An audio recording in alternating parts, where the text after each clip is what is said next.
Yo, what's up guys? Welcome back again. So in today's video, I'm going to be finally giving you guys my non-spoiler movie review for Godzilla Minus One. I saw this movie last night with my best friend, and let me just say, this is the first official scariest Godzilla film I've ever seen in my life. Like, I kid you not, the minute that the opening scene began, like, it did not take that long at all for Godzilla to show up in the beginning of the movie. Which, by the way, is also good news for those that really complain about Godzilla's screen time. I promise you, like, if you're really that desperate to see Godzilla on screen, this movie, make sure of it. And since I was sitting in the big theater, like, man, it was so fucking loud. Like, the minute that you first hear Godzilla's roar, like, dude, like, me and my best friend were jumping in our seats. Like, my jaw dropped to the floor. Like, the minute that we saw Godzilla, like, holy shit, they did not hold back at all. And the reason why I say that this is the scariest Godzilla film up to date in my life that I've ever seen is simply because every single time that he does show up, like,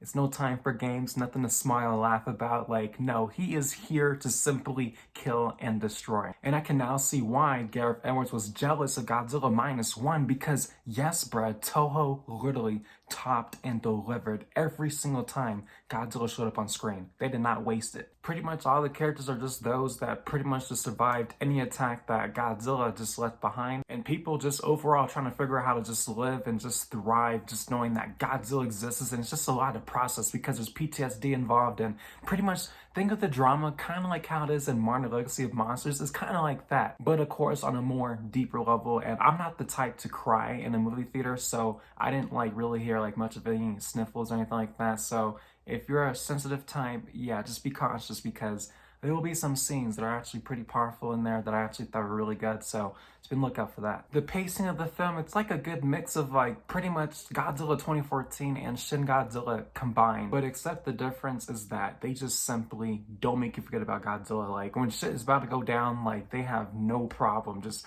putting the camera on Godzilla's face. And I'm telling you, bro, when it comes to the atomic breath especially, like the atomic breath was definitely the biggest thing that caught me off guard throughout the life of Godzilla. When you first see it, like, dude, like, you're gonna be like, holy fucking shit. This is literally the most OP'd atomic breath I've ever seen up to date so far. Another thing that I really liked about this movie too is the fact that you can definitely tell that Toho was easily influenced with the Monsterverse's take on Godzilla, because there are some scenes that make you remind you of like some scenes that happened in previous Monsterverse films. You're like, oh yeah, okay, I see where they got that from. And when it came to the very end of the movie, I'm not gonna lie, the best way for me to just really put this is you just take it as it is. To me personally, it gives me hope that, you know, this is of course not the end of Godzilla. He's gonna eventually come back again one day and just do the same shit all over again. I also felt like this movie did a great job just nailing that human to monster scale, because it really felt like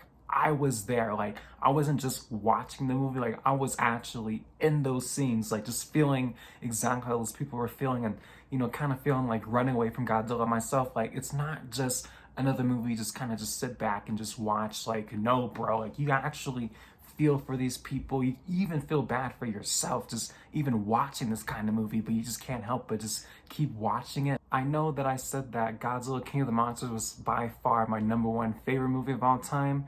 Well, it might have just slid to second place, because now Godzilla Minus One is my top tier #1 favorite movie of all time. That's how fucking good it is. I seriously recommend each and every single one of you guys to go ahead, get your ass up, and go see Godzilla Minus One in theaters, because me talking to you about this, I know it's gonna make you want to go see it. So what are you doing? This is easily one of those films where like homework is not required at all. Like, you don't even have to like know much of anything about Godzilla. Like, you can just casually show up and you'll still get something out of this damn movie. But yeah, guys, oh my god, it feels so good just talking about this movie. Like, I dreamed of this day to finally happen, where I go ahead and go see it and finally get to talk about it, and I don't have to worry about spoilers no more. So I'm finally free. The hype is not over. Don't forget, now we have another episode of Martin Legacy of Monsters this upcoming Friday, a trailer for Godzilla X Kong the New Empire this Sunday. Like, we are not done. I look forward to continuing this journey with all of you guys, so I'll see you guys in the near future. Other than that, guys,